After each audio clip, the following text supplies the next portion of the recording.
Hello बच्चों, let's read the question. The question says which of the following induces fusion of protoplast? इनमें से कौन सा chemical दो प्रोटोप्लास्ट को फ्यूज कराता है वो बताना है हमें। तो क्वेश्चन को सॉल्व करने के लिए जो की कॉन्सेप्ट है वो है सोमैटिक हाइब्रिडाइजेशन। नाउ ये सोमैटिक हाइब्रिडाइजेशन क्या होता है? The somatic hybridization is the process of fusion of protoplast of somatic cells, not reproductive cell. I'm talking about here only somatic cells. And ये हम दो सोमैटिक सेल्स लेते हैं दो डिफरेंट प्लांट से, derive from two different variety of plant,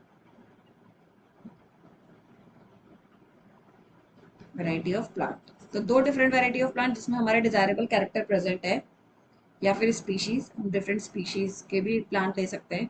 उनके जो दो डिफरेंट सोमैटिक सेल्स हैं उनके जो प्रोटोप्लास्ट है उनको फ्यूज कराते हैं इन अ suitable न्यूट्रिटिव मीडिया,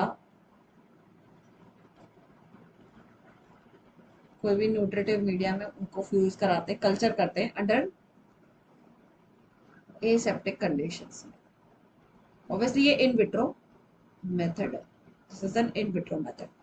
अब अगर मैं इसके स्टेप्स की बात करूं, if I talk about the steps of somatic hybridization, तो ऑब्वियसली यहाँ पे पहला स्टेप यही होगा कि हम प्रोटोप्लास्ट को आइसोलेट कराएंगे। प्रोटोप्लास्ट का मतलब क्या होता है?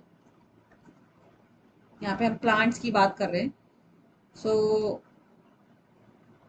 जिसमें सेल वॉल एब्सेंट होती है, plant cell without cell wall is known as protoplast. तो आइसोलेशन ऑफ प्रोटोप्लास्ट हम करते हैं, तो कैसे करेंगे प्रोटोप्लास्ट को अलग? ऑब्वियसली सेल वॉल को डाइजेस्ट करवा के, by digesting cell wall using certain enzymes,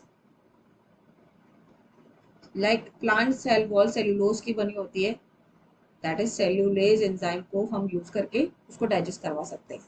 secondly हम उसका फ्यूजन कराएंगे। फिर ना ये जो फ्यूजन होता है प्रोटोप्लास्ट का, ऑब्वियसली दो प्रोटोप्लास्ट दो डिफरेंट प्लांट के कैसे फ्यूज होंगे, तो this is done by using chemical known as, ये केमिकल जो हम इसमें यूज करते हैं जिन्हें हम फ्यूजोजेनिक केमिकल्स भी कहते हैं, that is polyethylene glycol and sodium nitrate. Polyethylene glycol use करेंगे हम इसमें,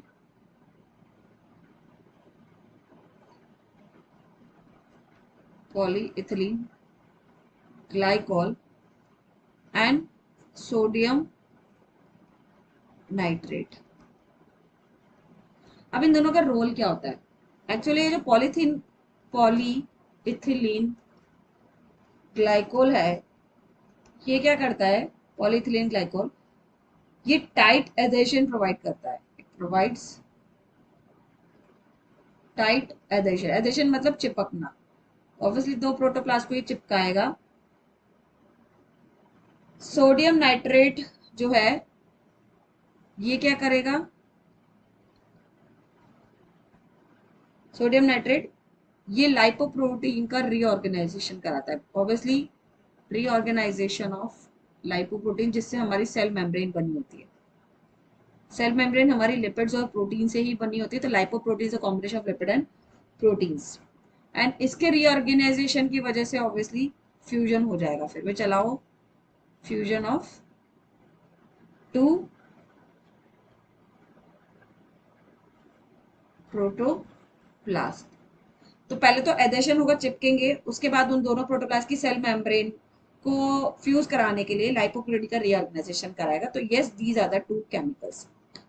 देन आफ्टर अगर हम देखें तो थर्ड स्टेप जो है हमारा सोमैटिक हाइब्रिडाइजेशन का, वो है obviously growth of the fused protoplast. अब इनको क्या कराएंगे? इन फ्यूज्ड प्रोटोप्लास्ट को न्यूट्रिटिव मीडिया में हम ग्रोथ कराएंगे, सुटेबल मीडिया में, जहां पे वो अपने सारे सेल्यूलर पार्ट्स डेवलप करेंगे। अब एग्जैक्ट आंसर तो यही है, polyethylene glycol and sodium nitrate. बाकी अगर हम ऑप्शंस में देखें तो हमें इंडोल एसिटिक एसिड दे रखा है, जिब्रेलिन दे रखा है, gibberellin which is a growth promoter actually, एक दे रखा है हमें काइनेटिन्स। तो ये जो जिब्रेलिन है ये तो क्या करता है, सेल का इलोंगेशन कराता है या ग्रोथ कराता है या स्टेम की हाइट बढ़ाता है। इंडोल एसिटिक एसिड भी ऑब्वियसली प्लांट ग्रोथ रेगुलेटर से, these are all plant growth regulator जो हम न्यूट्रिटिव मीडियम में डालते हैं। ओके, काइनेटिन्स भी वही प्लांट ग्रोथ रेगुलेटर है, ये प्लांट की ग्रोथ कराता है। तो ये तो एग्जैक्ट ऑप्शंस नहीं है, सही ऑप्शंस नहीं है। तो will go with option 2 polythene glycol and sodium nitrate. अब यहाँ पे फोर्थ ऑप्शन दे रखा है sodium chloride and potassium chloride. तो ये सोडियम क्लोराइड पोटेशियम क्लोराइड तो सिर्फ मिनरल सप्लीमेंट्स है, they does not allow the fusion of two protoplast. तो will go with answer 2, that is polythene glycol and sodium nitrate. So the answer is 2. So I hope you understood well. Best of luck.